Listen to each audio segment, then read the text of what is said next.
राजेश घर आते हुए रागिनी से कहता, कुछ नीचे रागिनी ने हैरानी से पूछा, क्या? राजेश, मेरा प्रमोशन हो गया। सच? रागिनी ने हैरानी जताते हुए खुशी से कहा, हाँ बाबा। राजेश कहता, यह तो बहुत बड़ी गुड न्यूज है। मैं अभी आपके लिए कुछ मीठा लेकर आती हूँ। कहते हुए रागिनी चॉकलेट से राजीव का मुंह मीठा कराती और मन में सोचती, यही सही मौका है मेरी सहेली गौरी को जवाब देने का। आज राजेश का प्रमोशन भी हो गया और कुछ ही दिनों में मेरी बेटी परी का 5वां वर्ष ते आ रहा है। और वही कुछ सोचते हुए राजेश से कहती, आपने आज बहुत बड़ी गुड न्यूज़ सुनाई। क्यों ना हम इसी खुशी में पार्टी दें, और हमारी परी का 5वां बर्थडे भी तो आ रहा है। नहीं रागिनी, पार्टी देने की क्या ज़रूरत है? फालतू में पैसे खर्च होंगे। राजेश कहता, क्या राजेश, हर बात पर कंजूसी करना जरूरी होता है क्या? तब राजेश कहता, पर रागिनी, फिजूल में पैसे भी खर्च क्या करना? तब रागिनी कहती, राजेश, फिजूल खर्च? इसमें फिजूल खर्च कैसा? और मैं तो तुम्हारे पैसे बचा रही हूँ। देखो, जो पार्टी हम देंगे उसमें 2 सेलिब्रेशन हो जाएंगे। तुम्हारी प्रमोशन की पार्टी हो जाएगी और परी की बर्थडे पार्टी भी। अब तुम्हारा प्रमोशन हुआ है तो तुम्हारे दोस्त तुमसे पार्टी तो मांगेंगे ना। और जब परी का जन्मदिन आएगा तो भी हम छोटी मोटी पार्टी देंगे। और जाता है तो मैं इस महीने कितनी पार्टी नहीं करूँगी। राजेश आगे कुछ कहता, तभी परी वहाँ आती और कहती, हाँ दैट, हम पार्टी करेंगे। मुझे मेरी बर्थडे पार्टी देनी है। अब राजेश परी को मना नहीं कर सकता था।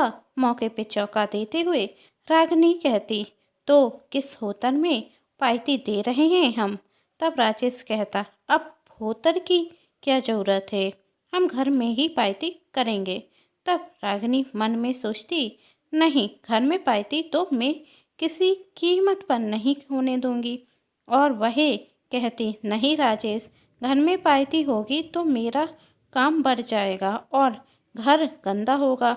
हम पार्टी होटल में ही करेंगे। नहीं, होटल में नहीं करते हैं, किसी गर्दन से कर लेंगे। अब इसके सिवा मैं कुछ नहीं सुनूंगा। कहते हुए राजेश वहाँ से चला जाता और रागिनी अपनी फ्रेंड मिस गौरी को फ़ोन लगाते हुए कहती, वो कुछ दिनों बाद मेरी बेटी का 5वां जन्मदिन है, तो मेरे पति कह रहे थे किसी बड़े होटल में पार्टी करते हैं। पर मैंने कहा, होटल क्या लेना, घर पर ही बर्थडे पार्टी कर लेते हैं। तो जिद पर अड़ गए। नहीं, मेरी बेटी है तो जन्मदिन तो धूमधाम से होगा। तो फिर मैंने कहा, बर्थडे पार्टी किसी छोटे से गार्डन में करते हैं। तो मैंने सोचा बता दूं, अब आप सबको आना है। कहते हुए रागिनी फ़ोन रखती और इसी तरह वह अपनी सभी सहेलियों को फ़ोन लगाती और सबको बताती और मन में सोचती, सब बहुत तारीफ कर रहे थे मिस गौरी की बेटी के बर्थडे पार्टी की। अब देखना, जब मैं पार्टी दूंगी तो सबकी आंखें खुली रह जाएंगी। इतनी शानदार पार्टी होगी। अरे अभी तो हमें शॉपिंग करना है, जाना है। कहते हुए जैसे रागिनी जाने लगती, तभी राजेश आकर कहता, रागिनी, अब तुम भाभी से भी फ़ोन कर कर कह देना बेटी के जन्मदिन में आना है। मैं भैया से तो कह दूंगा, पर तुम अपनी तरफ से भाभी से कह देना, उन्हें अच्छा लगेगा। इतना सुन रागिनी को गुस्सा आता और वही सोचती, जेठानी जी, नहीं, उन्हें मैं अपनी पार्टी में नहीं बुलाऊंगी। यदि वही आई तो मेरी सहेलियों के सामने बेइज्जती हो जाएगी। वही गरीब है, उनके पास तो ढंग की साड़ी नहीं होगी पहनने के लिए, और यही चाहते हैं मैं उन्हें बुलाऊं। तभी राजेश कहता, रागिनी, कहाँ खो गई तुम? तब रागिनी कहती, फ़ोन कैसे करूं, मेरे पास तो उनका नंबर नहीं है। बस इतनी सी बात, नंबर मैं तुम्हें दे देता हूँ। तब रागिनी कहती, तो मैं जेठानी जी के साथ जेठ जी से भी कह दूंगी। हाँ ठीक है। कहते हुए राजेश वहाँ से चला जाता और रागिनी उस पेपर को फाड़ देती जिस पर उसके जेठ जेठानी का नंबर लिखा था और हाथ फटकारते हुए कहती, अब जब इन गरीबों को फ़ोन नहीं होगा तो यह पार्टी में आएंगे कैसे। कैसा बुद्धू पति दिया है भगवान ने मुझे। अपने स्टैंडर्ड का तो ख्याल रखते नहीं। अब वही कंगाल रोग आएंगे तो कितनी बेइज्जती होगी। और ऊपर से स्टैंडर्ड नाम की तो उनमें कोई चीज नहीं है। चलो छोड़ इन सब बातों को। ऐसे गरीब लोगों के बारे में तो मुझे सोचना नहीं चाहिए।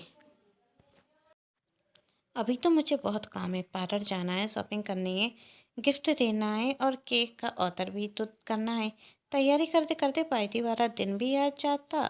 सभी गेस्ट आ चुके थे। रागिनी अपनी महंगी साड़ी और ज्वेलरी से अपनी सहेलियों को जराने की पूरी कोशिश करती। तभी महिमा कहती, वैसे रागिनी बुरा मत मांगना, तेरी साड़ी से जाता गौरी की साथ ही जाता सुंदर है। ए सुन, रागिनी का मुंह बन जाता और गुस्सा भी आता। रागिनी का गुस्सा उस वक्त जाता पड़ जाता जब वह उस पार्टी में अपनी जेठानी को आते हुए देखती और साथ में उनकी छोटी बेटी भी थी। रागिनी अपनी जेठानी को देखकर अनदेखा करती और उनसे दूर रहने की कोशिश करती। तभी राजेश रागिनी के पास अपनी भाभी उषा को लेकर आता और कहता, रागिनी तुम भाभी का इंतजार कर रही थी ना, देखो साथ में गुड़िया भी आई है। तभी रागिनी कहती, नहीं, और फिर बात को संवारते हुए कहती, मेरा मतलब मैं जेठ जी और जेठानी जी दोनों का इंतजार कर रही थी। तब उषा कहती, तुम्हारे जेठ जी को कोई काम था इसलिए वही नहीं आ पाए और राजीव ने चाहता जिद की तो मैं आ गई। अच्छा किया, मुंह बनाते हुए रागिनी कहती और वहाँ से चली जाती और खुद से ही मन में वरवर करती, आखिर क्या जरूरत थी इस गरीब को यहाँ आने की। अब मेरी किसी सहेली को पता ना चल जाए यह मेरी जेठानी है, वरना कितनी बेइज्जती होगी। मैंने तो इसे फ़ोन तक नहीं किया तो ये आ कैसे गई, क्योंकि मैंने फ़ोन किया था। राजेश ने आते हुए कहा। रागिनी राजेश को अचानक से देख चौंक जाती और हैरानी से कहती, आपने कुछ सुना क्या। तब राजेश कहता, सुना तो कुछ नहीं, पर तुम्हारा पति हूँ तो सोच रहा हूँ तुम किस बारे में बात कर रही हो। और अब मेरी बात ध्यान से सुनना। भाभी कुछ समय के लिए आई हैं। यदि तुमने उनकी बेइज्जती की तो मुझसे बुरा कोई नहीं होगा। चलो अब केक आ गया है। रागिनी ने बहुत बड़ा चॉकलेट केक ऑर्डर किया था जिसे देख सब उसकी तारीफ करते। तभी गुड़िया उषा से कहती, माँ आप मेरे बर्थडे पर मेरे लिए ऐसा केक लेकर आना। तभी रागिनी गुड़िया से कहती, बेटा तुम्हारे बर्थडे पर तुम्हारी माँ तुम्हें सूजी का हलवा बनाकर खिलाते तो वही बड़ी बात है। वो तो तुम मेरी वजह से इतना बड़ा केक देख सकी, वरना तुम इतना बड़ा केक देख भी नहीं सकते थे। क्यों जेठानी जी, सच कहा ना मैंने, कहते हुए रागिनी वहाँ से जाने लगती। तभी गुड़िया कहती, चाची मुझे भी थोड़ा केक दीजिए ना खाने के लिए। तब रागिनी मना कर देती। यह देख उषा को बहुत बुरा लगता। तब रागिनी कहती, जेठानी जी बुरा मत मानिएगा, यह सब तो मैंने आपके अच्छे के लिए किया। अब जेठ जी की इतनी कमाई तो नहीं कि इतना महंगा केक इसे खिला सकें, और यदि अभी इसने यह केक चख लिया तो आपसे जिद करेगी तो आप इतने पैसे कहाँ से लेकर आएंगी। तो अच्छा है कि गुड़िया यह केक खाए ना। तभी वहाँ परी आकर कहती, बड़ी मॉम यह आप अपना घटिया तोहफा अपने पास रखिएगा। इतना सस्ता तोहफा मैं यूज नहीं करती, यह मेरे स्टैंडर्ड के खिलाफ है। कहते हुए परी वहाँ से चली जाती और रागिनी कहती, जेठानी जी आपने तो फालतू में पैसे खर्च किए, तो फिर आने में हमारे तो किसी काम का है नहीं। वो क्या है ना, मेरी तरह मेरी बेटी भी सस्ती चीज़ों का शौक नहीं रखती। और सच कहूँ तो इसलिए मैं नहीं चाहती थी आप इस पार्टी में आओ, पर आपके देवर जी ने बुरा लिया आपको। तब उषा रागनी से कहती, रागनी, जिस धन दौलत पर तुम्हें इतना घमंड थे, वही आज है, कर हो या ना हो इसका तो पता नहीं, पर इतना जरूर बताती रही हूँ, जो संस्कार तुम अपनी बेटी को दे रही हो उसके कारण तुम्हें कर पछताना होगा। कुछ वर्ष बाद गुड़िया और परी दोनों बड़ी होती। गुड़िया की शादी अच्छे घर में हो जाती और परी को कोई रिश्ता पसंद नहीं आता, क्योंकि कोई भी रिश्ता उसके स्टैंडर्ड का था ही नहीं। इस सब में परी की उम्र बढ़ती और फिर 40 वर्ष के महेश से परी की शादी होती, जिसे निभाने में वह असफल थी। रागिनी अपनी बेटी के भविष्य को लेकर चिंतित थी। तभी उसे अपनी जेठानी की बात याद आती कि जो संस्कार तुम अपनी बेटी को दे रही हो उसकी वजह से कर तुम्हें पछताना होगा। वह दुखी होकर अपनी जेठानी को फ़ोन करती और कहती, भाभी, मैं अच्छी माँ नहीं बन सकी। अब यदि आप मेरी बेटी की ज़िंदगी बर्बाद होने से बचा सकती हैं तो बचा लीजिए।